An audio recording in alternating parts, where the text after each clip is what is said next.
Tawagin mo na lang akong Jovi, Miss Nina. Jovi, okay. Yeah. I used to be a call center agent for 8 years. Magmula nung gumraduate ako ng college.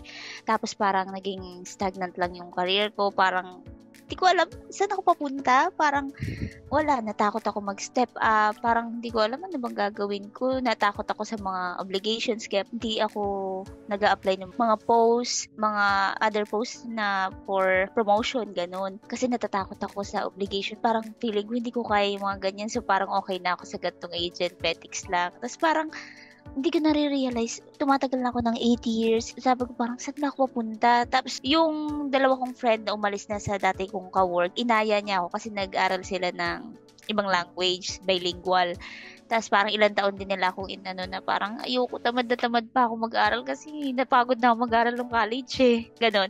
Tapos parang nung after pandemic na realize ko na parang wala akong pupuntahan. Sige na nga, sumunod ako sa kanila, nag-aral ako ng language na Ilang yon. taong ka na to? Ito lang 27 years old, 2 years ago. So I'm entering my 30s na. So wala sa itsura na. Wow! Baby face! Ayun, so magta-30 na ako.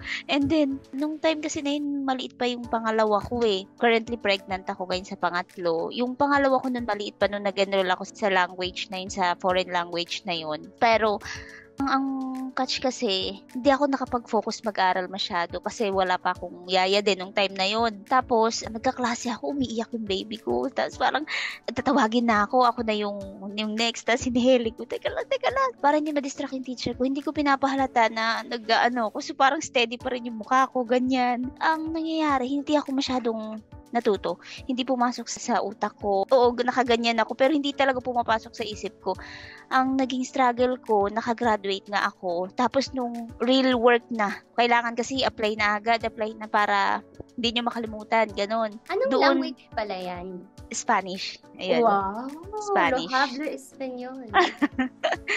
Nag-struggle ako nung nandun na ako sa real work. Nawindang ako. Sabi, paano ba to? Ang bibilis na nila magsalita. Tapos yung mga words, yung mga tinuro, yung sa online course na inaral ko. Although, nandun talaga, yun talaga magagamit mo. Ang problema ako ang may problema eh. Hindi ko siya na-absorb ng maigi, hindi ko siya na-memorize. Sobrang lawak kasi ng language na yun. Nasa BPO pa ako nung nag-aaral ako nun ng language na yun, mga 4 months, 5 months. Nasa BPO pa ako. So, puyat ako sa gabi, sa umaga, kailangan mag-review. Sabado-linggo lang kasi yung klase. Di ako makapag-review kasi puyat ako, yung kulang ka sa tulog, tapos walang pumapasok sa isip mo kahit ulit-ulitin mo. Ganun yung nangyari. Nakalusot ka nga sa work, na-hired ka. Nandun na ako. So, ayun, medyo sa bilingual, diba? Medyo mataas yung salary. Naging easy-go-lucky ako. Hindi ko na-realize na... ka lang, complacent. Oo, yun. Hindi ko na-realize na hindi pa ako regular dito. So, ayun, pagdating ng sahod, tuwang-tuwa. Gala dito, ganun. Tapos, umabot ng 4 months, as boom, natanggal ako. Tinanggal ako. Hindi ako na-regular. During those 4 months na yun, grabe yung stress, yung pressure, yung depression ko nun. Tapos, mag-out ako na umiiyak, na parang, ang hirap ng call ko, hindi ko siya naintindihan. Tapos, tulala ako, babagsak na lang ako. Buti na lang yung partner ko, todo yung support. Isa rin sa factor na may supportive kang partner, yung pag-out ko, babagsak ako, umiiyak ako pagkatingin niya, oh, nangyari sa'yo? May shoulder to cry on. Oo, tapos sabi ko, ayoko na, hindi ko na kaya. Eh, wala akong choice, kailangan ko ituloy yun. Tapos parang ilang linggo, lahat ng mga kakilala ko dito sa bahay, sa kapitbahay, iniiyakan ko, hirap na ako. Parang dininig ni Lord na, siguro, di rin naging okay yung relationship namin nung boss ko. So, hindi na ako pinatagal. Diligwak na ako. One day, pagka-out ko, miniting lang ako ng 10 to 15 minutes and then say goodbye na. Wala ko nasabi, talagang yung iyak ko pinipigil ko habang naka-meeting ako. Pagkaharap ko sa partner ko, sabi, ano nangyari sa'yo? Wala na akong trabaho. Ganun. Tapos iyak ako. Tapos hayaan mo na, sige na, para tapos na rin yung stress mo. Talagang nangayayat ako noon. Grabe yung stress ko sa language. Yun yung naisip ko. Ayoko na ulitin yung ganito na papasok ako nang hindi ako well-equipped, hindi ako ready. Basta lang iniisip mo, malaki sahod. Nakafocus kasi ako doon. Nagmadali ako, ganun. So, tapos yun, hindi pa pa ako ready. Tapos na wala na. Wala akong ipon, wala akong hawak kahit ano talagang. Ayun, doon nag-umpisa struggle namin. Tapos last year lang yun ng September. By the way, bago ako tanggalin, may isa akong kasama doon sa school na same kami doon na hire sa same company. Tapos araw-araw ko yung magka-chat. Buhay ka pa? Hindi ko na kaya yun. Wag mo ako iwan dito. Ganon. Parang one day nun, sabi niya, nagbasa na ako ng resignation. Sabi ko, paano naman ako? Talagang nahirapan din siya. Ang bigat ng workload. Sobrang daming accounts na para sa newbie, talagang lulang-lula kami. Yan, Martes, sabi niya, last day ko na. Sabi ko, iwan mo ako dito. Pagka Wednesday, tinanggal ako. Magkasunod lang din kami. Tapos sabi niya, anong gawin natin? Sana tayo? Pero tayo? Aral tayo nung yung VA, Amazon. Tapos sabi niya, sige, sunod ako. Nag-enroll siya dun sa online course na nakita niya lang sa Facebook. Ito nga is your friend, no? Oo, yung friend ko, pares kami ng school ng Spanish. Pares kami na na-hire dun sa same company. Doon lang kami nagkakilala kasi inano ng teacher namin na nandyan din sa same company mo, kaya nag-contact kami. Yung Spanish dual language, ano yun? May kausap kayong mga taga-Spain? Oo. Sa Amerika, may English, may Spanish yung dumadating na calls. So talagang kailangan yung language nyo? Halos parang, I don't know, parang native, ganon? Hindi naman kailangan na may accent ka na Yun nga lang, mabilis sila magsalita na tuloy-tuloy na parang pag hindi ka pa sanay makarinig ng mabilis na salita, parang, ano sinabi niya?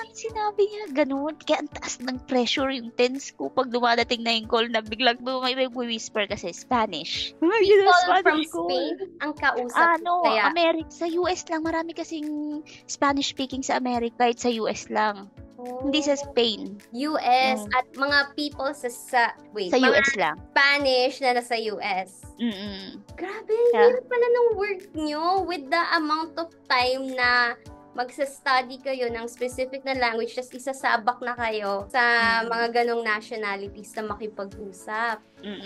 Kaya nasa tao pa rin malaking storage yung nasa brain cells mo. Saka focus ka talaga mag-aral talaga para nasa tao din talaga. Kasi marami din naman naging successful dun. Magagaling talaga sila. Same time din yung span ng pag-aaral namin. Pero sila kasi focus talaga. Talagang sub-sub sa pag-aaral. Sunog kilay talaga. Ganon.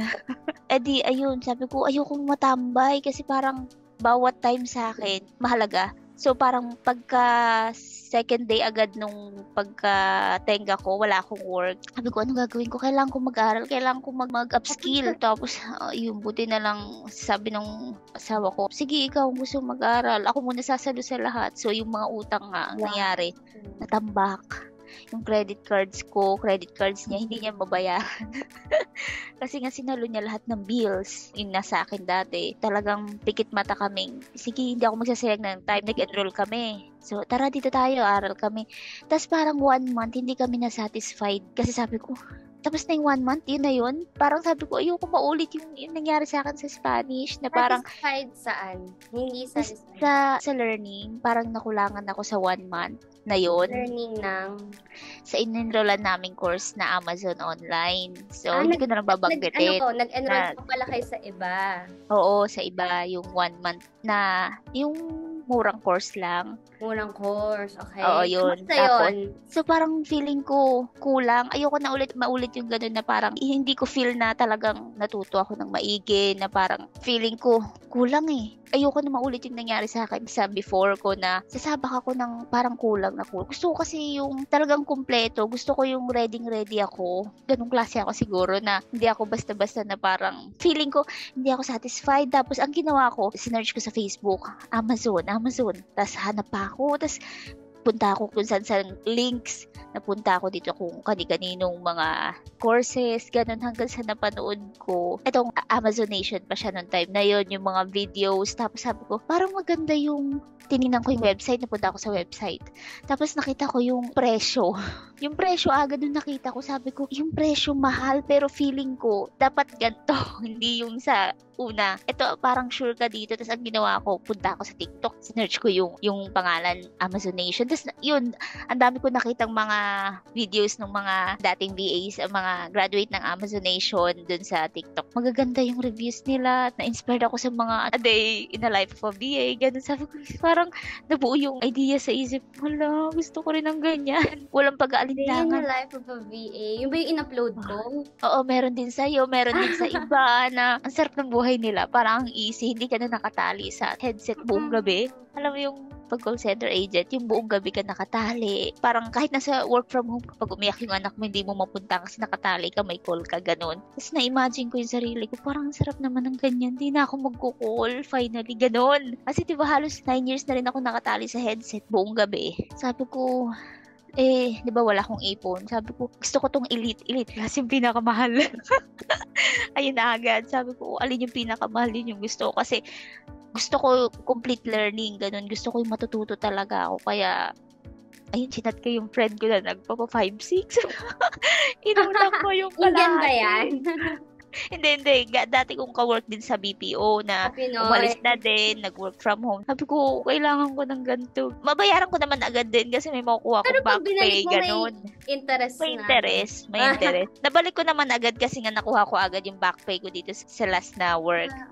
Tapos yung pikit mata ko na, sinupport naman ako. Sabi, sige, iba naman na aralin mo, sabi ng partner ko. Sabi ko, eto seryoso na to, kaso kailangan ko mag-focus. Hindi ako mag-work. Kasi, di ba, nung nag-aral ako nung language, nag-work ako, puyat ako, hindi ko ma-absorb. So, ayoko na masayang yung bayad ko, tapos sayang yung time. Hindi na naman ako matututo, kaya, yun, tinulungan naman niya ako. So, ilang buwan kaming nagtiis. Magdildilasin, ganun, charot. Hindi, todo tipid. So, hinayaan niya ako mag-aral lang ng ilang buwan mula November hanggang sa January yung matapos yung batch namin. Kalagitnaan ng pag-aaral ko, doon ko nalaman na buntis pala ako dito sa pangatlo. Hala? Ayun, doon ko lang nalaman. Baby ba yan? So, Amazonation umattend ako ng year-end party natin. November yun, 25. Wala akong kakilala. Kahit sino, wala. Kasi yung friend ko na kasama ko sa Spanish na nag-invite sa akin mag-aral ng Amazon dun sa short course na una namin, hindi rin siya na satisfied. In-invite ko din dito. Hinata ko naman siya dito. So, nandito rin siya. Student din. Oo, Hindi mo naman siya. Hi, Dayan Bautista. Hi, Dayan. Dapat, Dayan, ikaw ang next. Oo, ayan. Siya na yung next. So, ayun, nagkatakan kami. Hinatak niya ako. Hinatak ko naman siya dito. Sabi ko, dito ka. Kumpleto yung learning. Ganun. Sabay kami ng time. Magkaiba lang kami ng batch. Magkaiba lang kami ng coach. Coach ko nga pala si Coach Janet. Hi, Coach. So, alam ni Coach yung biggest why ko. Talagang, Coach, struggle lang kami. Kailangan ko na magka-work. Ano nga ba yun? Ganon. Sabi ko, ayun nga, na walang-wala na kami. Talagang pikit mata tong pag-aaral ko na walang work, na hindi ko sinabayan. Hindi ako nag-apply ng ibang work. Talagang focus lang ako dito. Ganon. Tapos alam mo, a big portion of students na nai-interview ko dito, madalas yung nasa desperate times.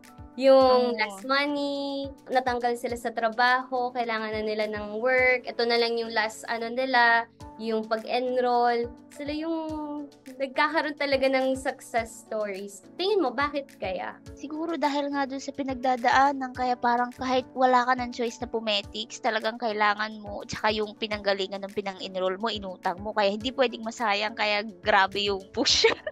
Talagang hindi pwedeng masayang. Tapos isa pa sa ko, dahil parang uhaw na uhaw ako sa learning, ayoko na maulit yung sa nakaraan ko eh. Umattend ako ng year-end party na wala akong kakilala kahit sino umattend. Kahit mga taga-elite mo na batch? Wala, yung lalayo nila eh. Wala akong balita kung sino umattend sa kanila. Basta ang purpose ko dun, gusto ko makamit ng totoong mga VAs, gusto ko makakuha ng tips. Yun yung purpose ko. Gusto kong matuto dun. Yun yung gusto ko makakuha ng tips. Paano sila nagka-client, paano ginawa nila. Oh well, marami naman akong na-meet, marami akong natutunan. Naging success naman, naging masaya din naman yung year-end party. Ano yung memorable moment mo dun? Yung mag-iikot-ikot ka, maghahanap ka ng hindi mo kakilala, tapos magbe-picture, may mga picture. Tapos yun, yung mga short na tanong, tapos dun ko na-meet na yung na-amaze ako talaga sa matotoong seller talaga. Tsaka yung ang dami ng client. Parang ang layo pa ng isip ko na magiging ganyan din ako soon. Never in my wildest dream ganon. Parang hindi ko pa ma-imagine na magiging ganyan ako ganon. Kaya parang na-amaze pa lang ako sa kanila. Ganon. So, I'm so happy na enjoy mo yung year-end party. Hopefully, this coming month, 'di ba, magkaroon din tayo ng another na ganyan. Kasi talagang nag-sold out, tapos marami pang gustong bumili, kaso hindi na kaya nung venue. Hopefully, magkaroon ng bigger venue next time. And yeah, thank you for being vulnerable with us, no? Hindi biro yun na pagdaanan mo. And I think magandang blessing talaga that you have a supportive partner. Tapos, yung friend mo pa, I think good influence kayo sa isa't isa kasi naghilaan kayong pataas na, dito may kikitain, dito learnings, ganyan, ganito, dito. And importante talaga, the people that we really surround with, it really affects who we are as a person every day. So, yun. Tama. Ang haba introduction ko sa sarili ko. Love it. Napaka-openness. You made this interview a safe space. Yeah. I want to know, kamusta naman yung coaching and accountability sessions mo? Diba? You mentioned na elite ang inano mo. Sa coaching, okay naman kasi lagi naman nagre-respond si coach pag may tanong ako, coach, ganito, isang chat mo lang sa kanya, magre-reply naman siya. Sa class namin, hindi ko alam anong nangyari, nag-start kami, ang dami namin tas nung mga sumunod na meeting namin, parang ilan na lang kami, parang medyo nawala yung kabady ko. Hindi sila nakaka-attend parang laging hindi tumatama sa schedule nila, kaya hindi sila nakaka-attend ng live session, ganon. Sarili mo lang katulong mo nung time na yun. At saka, ayun nga, si Dayan, siya yung naging kamusta kayo dyan? Nagawa mo na yung homework, gano'n. Hirap na ako dito sa product research, gano'n. Meron kaming nababatuhan ng mga stress namin. Sabi ko, wala na tayong choice, inutang natin to. Kailangan natin ituloy. So, hanggang sa gumraduate na kami January. So, ito na, wala na kaming coach. Tapos na ang klase. So, you're on your own na. Ganon. So, apply na. Kailangan na mag-apply. Tapos, ito na, dito na nga pumasok yung talagang totoong struggle, yung totoong hirap. So, nag-apply ako noon sa OLJ, sa iba-ibang sites. Tapos, ang ginawa ko kasi, sabi nila, maraming rejections kang kakainin, ni-ready ko na yung sarili ko. Doon talagang, okay, ready na ako. Ganon. Tapos, gumawa ako ng Excel sheet, yung sinabi nga nila na, anong date na to, saan ka nag-apply, yung link nung description nung job, anong result kung pass, failed. So, gumawa ako sa Excel sheet. Gumawa ako, shinare ko din kay Dayan yun. I-track no yung mga rejections natin. Ganon. Hello, ang galing! I hope the people who are watching right now, you take down notes. Gawa kayo ng Excel sheet at i-track ang rejections. May drop down pa doon. Pass, failed, submitted, video recording, ganon. So, parang, eto na. So, di ako pwedeng magsayang ng araw. Kailangan next day. Medyo nagpahinga ako siguro ng mga ilang araw kasi napagod pag-aral. Pisa na. So, wala akong work. Gising ako maaga. Open ako ng laptop. Punta sa OLJ. Search ng Amazon VA. At ano pa ba yung mga words na ina-accept nila? Kasi puro may experience ang hanap. So, scroll down. Tapos, ito open na naman. Hindi tayo pwede dito. Tapos, yung iba na medyo ang sinasabi kahit wala experience, apply pa din. Kahit may experience yung hinahanap, okay, try natin to, ganun. Tapos, nakakapagod yung cover letter. Nasabi dapat iba-iba ang cover letter, hindi copy-paste. So, babasahin ko yung description, tapos iisip ako na anong pantama ako doon, anong pangbenta ko sa sarili ko. Hanapin ko yung keyword na hinahanap nila, dapat ganito sa marunong. Tapos, ipapasok ko yan doon sa cover letter ko. Hanap ako ng mga pwedeng words na hinahanap nila, pasok ko na naman yan doon, ganun. So, parang nakakapagod din. Tapos, feeling mo, baka hindi ako makapasa dito, 3 points ka lang. Ganun, yung bidding ng points. Tapos, meron pang iba. So, ang goal ko noon, para feeling ko hindi sayang yung araw, meron ako ma-applyan dapat na at least 5 jobs per day, 5 posts. Online so, job. Oo. Or lahat na? Kahit saan. Basta may magawa ako, makapag-apply ako sa araw na yun. So, ayun, itatrack ko. So, ilalagay ko dun sa Excel sheet. Okay na to, pwede na, pagod na ako. Close ko na yung laptop, tapos, ayun na, pahinga na ako, petics na. Hindi ko pa tapos yung module ko noon. So, babalikan ko ibang module. Tapos, may time na tinatamad na ako. Tsaka isa pa, dun sa pagmo-module, ang ginawa ko talagang may notebook ako. Tapos, nag-take down notes talaga ako magmula dun sa umpisa. Kasi yung ginawa ko sa dating course ko, habang nagtuturo, nagtatype ako sa notepad. Ginawa ko yung traditional way talaga na pagsusulat sa notebook. So, para sa akin, siguro, effective talaga pag nagsusulat ka, yung mga napapakinggan mo, sinusulat mo. Kaya, ang tagal ko matapos sa isang course kasi pinopost ko talaga sinusulat ko para mababalikan ko. Mas pumapasok sa isip ko. Tiniest detail din, no? Oo. Yun. So, talaga masabi ko lahat nung napanood ko sa module, matatandaan ko. At saka madaling balikan. Parang, ano nga ba yun? Bubuklatin mo lang. Di tulad ng nag-take down notes ako sa notepad. Nakakatamad balikan, hanapin yung kapag kailangan mo. So, ayun. Para sa akin, mas effective pa rin nagte-take down notes sa notebook. Yun, para sa akin. Tapos, ayun, dumating sa point na napapagod na ako mag-apply. Ilang days or months yan? 5 months. 5 months din ako. So, parang, puro nakakapagod din. Yan na, mag-email. Sabi ko, tutunog sa cellphone ko. Ting! Sabi ko, may email about the job. Sorry, ganun. Regret to. Ano sabi ko? Okay, sige. Mamark ko na yun mamaya. Failed. Mamark ko na dun sa failed. Sabi ko, sige pa, dumating pa kayo. Tapos, ayan na, nagdadatingan na yung mga emails. Puro rejection. Sige na, okay na yan. Sige pa, wala pa bang darating? Ganun. Bigay nyo pa! Oo, ganun. Ready ako. Sige, damihan nyo pa. Kahit nanghihina ka na, nakakatamad na mag-apply na. Failed na naman. Pero, alam mo yung magbubukas ka ng laptop na labag na sa loob mo na. Ito na naman, kailangan ko mag-apply. Tagdadalawa na lang ako lang para lang masatisfied ko yung sarili ko na, may nagawa ako ngayong araw. Nakadalawa din ako, pwede na yan.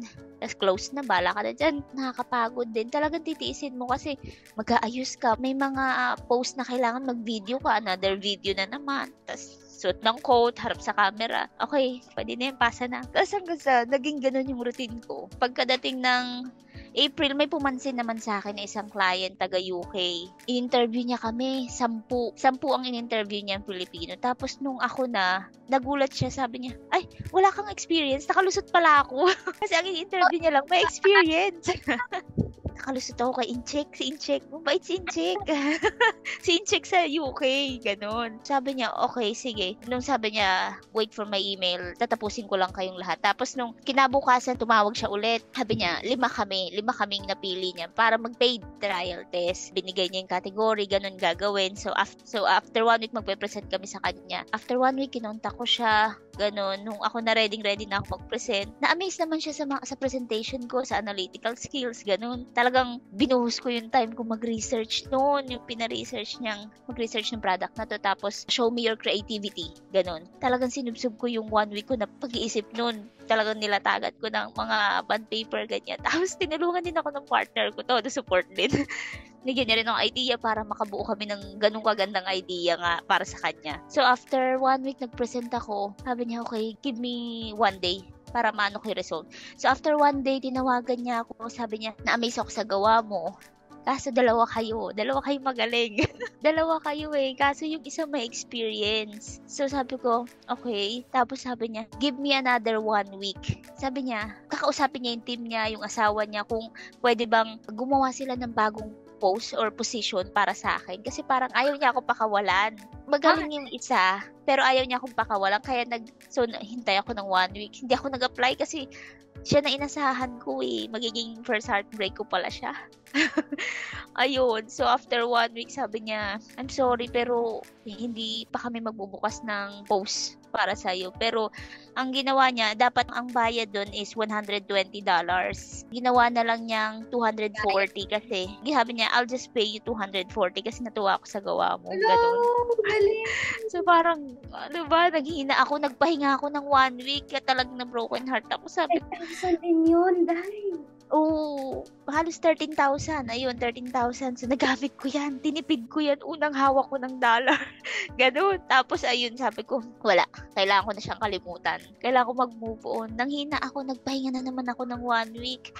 Kasi parang, napagod na ako. Ano ba? Paulit-ulit na lang. Ganun. Tapos, papunta na ako dun sa pasuko na ako. March yun. April, ayan, balik ako. 1 week lang ako nagpahinga. Tuloy-tuloy na naman ang apply. Sabi ko, hindi na pwedeng ganito. Tumatagal na. Tinuloy-tuloy ko na yung at least 2 applications per day. Tapos yan, sunod-sunod sila email, rejections. Sige pa, hindi na ako tinatablan. Mark lang ako ng mark na Excel ko. Failed. Kasi iba pending, ganun. Tapos, and then, April katapusan, nawalan ako ng yaya ng anak ko. So, hindi na ako makapag-aral kasi pinauwi na siya sa probinsya.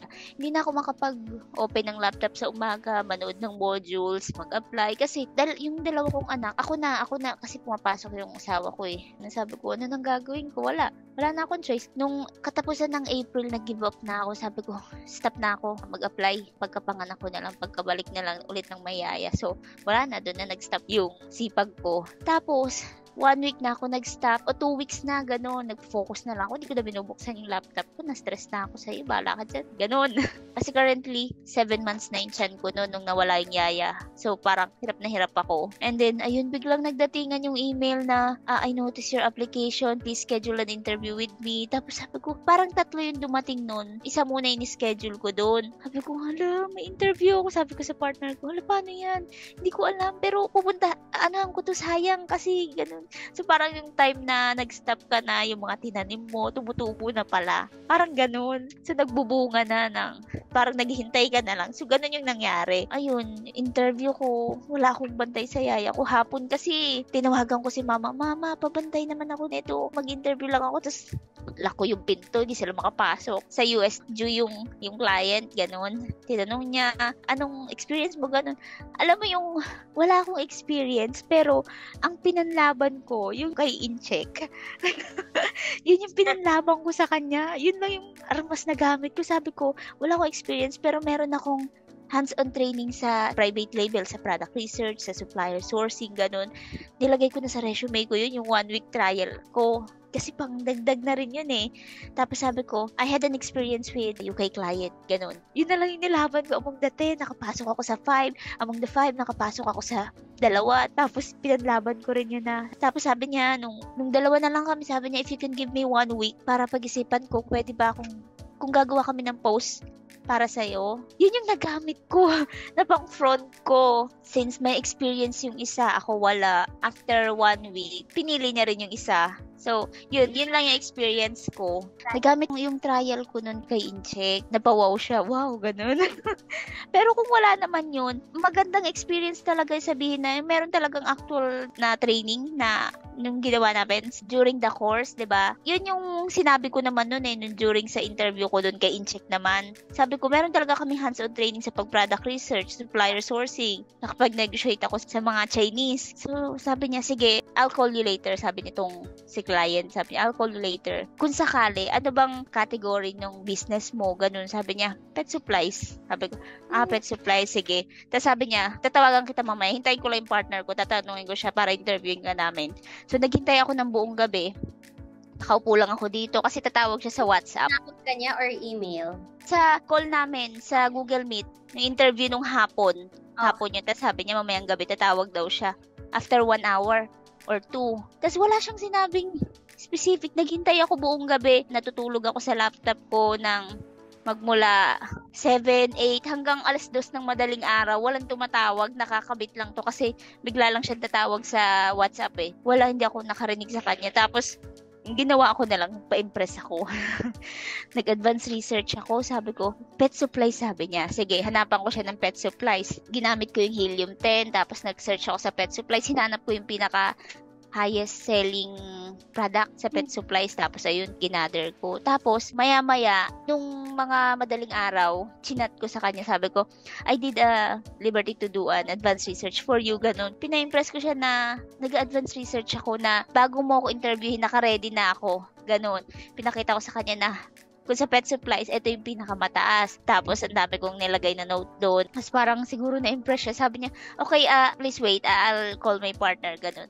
So, ayun, after ilang oras, na-meet ko yung business partner niya. So, dalawa sila dun sa business. Tapos, nag-off cam silang dalawa ng 10 minutes. So, naka-steady lang akong ganyan. Ano ba pinag-usapan na itong dalawang to? Tapos, ayun, pagkabalik nila ng 10 minutes, sabi niya, okay, when can you start? Sabi niya. Tapos, parang totoo na ba to? Talagang, ang layo pa sa katotohanan na magiging totoong BA na ako. Ganon! So, yun yung May. Kakaumpisa lang. Na-feel ko na, naramdaman ko na yung hindi na ako nakatali sa headset. Tatawag na lang siya kapag may, hey, what's going on? 10 minutes lang, yun lang. pinakamatagal namin pag-uusap, magsasabi lang siya ng gagawin ko, ganun. Yung pinapa-research niya sa akin. So, parang sobrang gaan. Naramdaman ko na hindi naman ganun kalaki tulad nung bilingual. Pero I'm willing to start from zero. Basta masaya ako dun sa ginagawa ko. Ganon, na mas gusto ko to. Yan. Sabi ko, masaya ako dito, natuto na ako ng discipline. Pag sumahod ako, iniipit ko na talaga. Kailangan ko na mag-ipon. Hindi na pwede yung tulad dati pagka sahod ko, nalula ako, bigay dito, bili dito, ganun shopping. Then after 1 month, exactly 1 month, may nag-email na naman sa akin. Yun na naman yung application na tinanim ko nung February or March. Nag-email sa akin na, are you still willing to apply? Ganun, sabi ko, sayang eh. Sabi ko, sige, pinuntahan ko pa rin yung interview. Sabi ko, sa partner ko, may interview ako. Sabi niya, bakit? Sabi ko, hindi basta harapin ko lang to. Feeling ko, hindi ako tatanggapin kasi baka sabihin may client na ako eh. Ganun. Ang goal ko naman, sige, gusto ko matry. Ano bang tinatanong ng mga iba pang client? Yun lang gusto ko. Ang purpose ko, makichika. Ano kayo tatanong nito? Yun, chill lang ako sa kwentuhan namin na parang, hindi naman ako i-accept nito. Tapos nagulat ako, na-amaze na naman siya. Na-amaze na naman siya. Pinanlaban niya na naman yung kwento ko dun kay Incheck. Ayun, tapos sinabi ko rin na yung current na ginagawa ko sa kanya na sa current client ko, kailangan mo lang talaga ibenta yung skills mo eh. Kahit yung experience mo lang dun sa course, kay Amaze Nation, pang ano na rin eh. Kasi talagang alam nilang may actual experience ka. So ayun, sabi niya, okay, looks like talagang maalam ka sa Amazon. I will hire you, sabi niya. Wala, nagulat ako. Hindi ko expect na, totoo ba?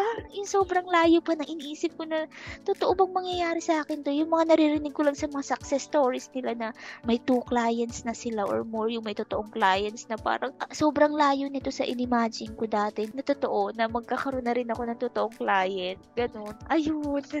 I'm so thankful na parang halos ma-reach ko na rin naman yung salary ko dun sa bilingual dahil sa 2 clients ko. So, ito, nag-struggle ako paano ko sila pagsasabayin. Alam mo ba, ang nasa isip ko, pag nanganak ako nitong August, 1 day pahinga lang ako, absent lang. Kasi hindi nila alam. Ayun, so, naghahanap na ako ng yaya para sabak sa work agad eh. Kasi wala man tayong maternity leave dito. So, ayun.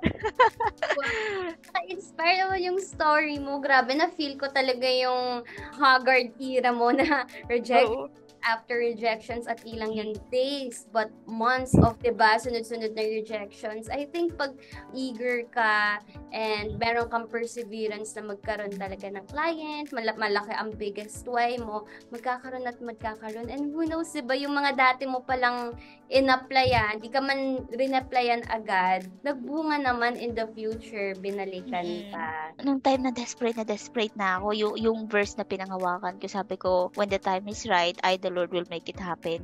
Naghanap ako ng mga verses niya, nilagay ko sa desktop wallpaper ko. Ginawa kong wallpaper sa screen. Manifestation works talaga. Kung there's power in your tongue, ganun. Kung ano yung minamanifest mo, yun yung mangyayari. Kasi may mga nakasabay ako na wala ng pag-asa sa private label. Mahirap.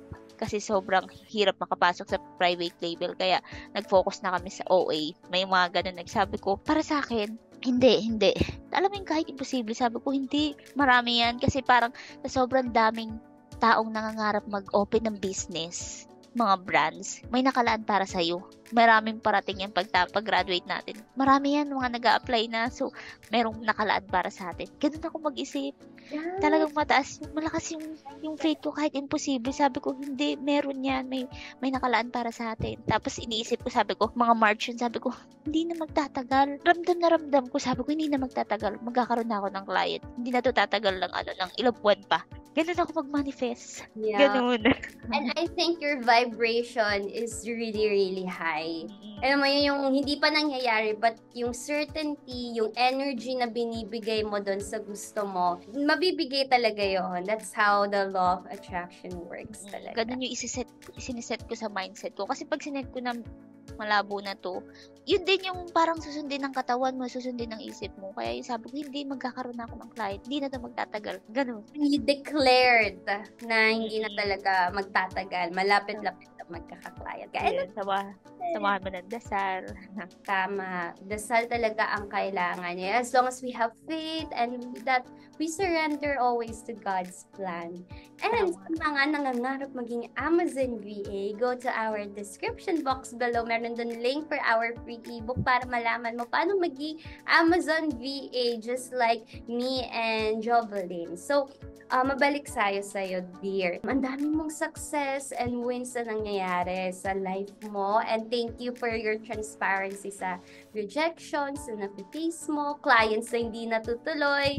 And now na may 2 clients ka na, kamusta ang life ngayon? May malaki bang changes? Hindi ko pa in-imagine yung sarili ko dun sa salary. Kasi hanggat hindi ko pa masasabing naka 2 months na ako, hindi ko masasabing okay na ako. So parang hindi ko muna iniisip, hindi ko gagalawin to kasi hindi pa ako sure, ayoko masaktan ulit kasi pwede pang mawala, ganun. Sinabi ko sa sarili ko, pag nagka-client ako, hindi na ako magiging nagte-take advantage ako na para sa akin, sarili ko, magseseryoso na ako, magkakaroon na ako ng initiative sa work kasi minsan medyo tamad ako. So dito hindi, nag-i-initiative talaga ako, nag-i-extra work ako. Pag wala na akong ginagawa, papasikat na lang ako na wala na akong ginagawa, baka may gusto ko ipagawa. So ganun, para ma-establish ko yung good relationship na una pa lang hindi na sila maano sa akin. That's being outstanding. Ayun. So, pagbabago, medyo na-imagine ko na, pero hindi na ako magiging katulad nung dati na pagpasok ng pera, bili agad nito, naka-add to cart na lahat. Ngayon wala. Nakakompute na sa isip ko magkano ilalak ko agad. Ganon. Yung mga dating ini-struggles mo, kinakastressan mo. Teka, yung mga utangs and credit cards, kamusta? Haharapin ko na sila ulit ngayon kasi bumabangon na kami. Kailangan ko na silang harapin ulit. That is a very, very good step. Dati, di ba yung mga ganyan tatalikuran? But yung ihaharap mo na, that's our... Oo. Kailangan na naming harapin parehas kasi since makakatulog na ulit ako sa budgeting eh. So, haharapin niya din sa kanya, pati yung sa akin din. Ganon. Nakakatawa yung gantong story. Super proud. And yeah, you are a very great blessing to the community. Stories like this. Kung matanong ko lang, magkano yung sweldo mo dati sa Spanish Keme work? Doon nga yung pinakamababa pa ang offer ng company yung nakuha namin, 52 ganun yung package. Oh, yun. Nabanggit ni almost ganun na daw ang nakikita niya. At for sure, paakyat pa yan. Yung pinanghinayangan namin ng partner ko na sayang naman yung ano. Sabi ko, okay na, hindi ko na kaya eh. Talagang grabe yung depression ko, diba? Araw-araw ako umiiyak na. So, ayun na lang. So, parang inano ni Lord na, sige, dyan ka, dito ka sa VA, masaya ka sa ginagawa mo. Nandito ka na sa gusto mong work na hindi ka na nakatali buong gabi. Tapos, ayan, dinagdag ko na yung, reach mo na rin yung pinanghinayangan mo sa nakaraan. Ganon. Now, yung dinadasal mo na when the timing is right, now is the time. The Lord will make it happen. Ayun. Ito na yung the time is now timing. Ano daw, charot. But anyway, thank you so much for being our guest, Jovelyn. If you can give a one last ultimate message sa mga tulad mo na mga mommies, mga natanggal sa trabaho, may utang, jar. Ano mensahe mo sa kanila na? Ayun yan, sabi, ito ring word na to, pinanghawakan ko to. Every rejection is a redirection. Yung rejection na nangyari sa akin, iniyakan ko ng maigi, pero good redirection to. Kasi kung hindi ako tinanggal doon, hindi ako mapupunta sa gantong industry. Hindi ako mapupunta dito sa kung saan masaya ako. Kung saan yung gusto kong hindi na ako nakatali sa headset ng buong gabi. So, lahat ng mga rejections na nangyayari, may magandang kasunod yan. Nire-redirect ka ni Lord sa mas magandang papupuntahan, pero dapat kumilos ka. Hindi mag-stay ka lang na walang ginagawa. Huwag magsasayang ng time. And also dun sa pag-apply, talagang super draining. Totoo, nakakapagod. Kailangan mag-record ng video, ganun. Ididisiplin mo lang talaga yung sarili mo, tsagain mo, pikit mata na, sige kahit 1 to 2 lang per day. Basta may magawa ka everyday, may maitanim ka. Kailangan may tinatanim ka kasi wala kang aanihin kung 1 applications, 2 applications per week lang. Parang sobrang labo. So, kailangan mo talagang tiisin kahit pagod ka na, kahit ayaw mo na, kailangan mong gawin. Lang din pala. Sulitin na yung pag-online job hunt. Di ba, hindi na nga nagko-commute. Yun pa. Sobrang rewarding, di ba? Nasa bahay ka na lang. Yung pinapangarap ng iba na hindi nila kaya kasi hindi naman lahat kaya yung work from home job. Kasi, ayun, be thankful. Kailangan mo na lang tiyagain. Tulungan mo na lang sarili mo. Push mo na lang. Ganun. Push lang ng push. Isipin mo na lang, para saan din, pag magkaka-client ka rin, tsagain mo lang, i-ready mo yung sarili mo sa rejections kasi yun yung talagang nagpapatigil sa lahat eh. Keep on coming, ready kami. Ganon. Loga Jovelyn, madami siyang rejections but at the end of the day, diba? Ang ending, 2 clients ang meron na siya. Yung mga tinanim ko pa ng mga ilang buwan bago ako tumigil. So, yun, namunga after ilang buwan. So, ganun katagal. Patient. Kaya tuloy-tuloy lang. Tama. Okay. Thank you so much, Jovelyn, for being our guest. Your story is very inspirational. And before I let you go, my last question is, are you a proud ASPA member? Of course, super proud ASBA member na may mga tanong ka, lahat ang daming help sa private group natin. Yun yung pinakamaganda doon, na hindi ka nag-iisa, hindi ka maghahanap kung saan mo. Magpunta ka lang sa group, ilagay mo lang yung tanong mo, sobrang daming sasagot. Ayun. Napakaganda ng community na to. Correct. Thank you so much, Jovelyn, for being our guest. And thank you so much, guys, for watching. Thank you. Bye. Thank you so much for watching this video. If you want to know more about freelancing, follow us on our Facebook, TikTok, LinkedIn, and Instagram page. And if you have any inquiries, just contact the number on your screen. This is your Amaze Nation brand ambassador, Nina, and with Amaze Nation, we provide life-changing learning for extraordinary living. See you next time.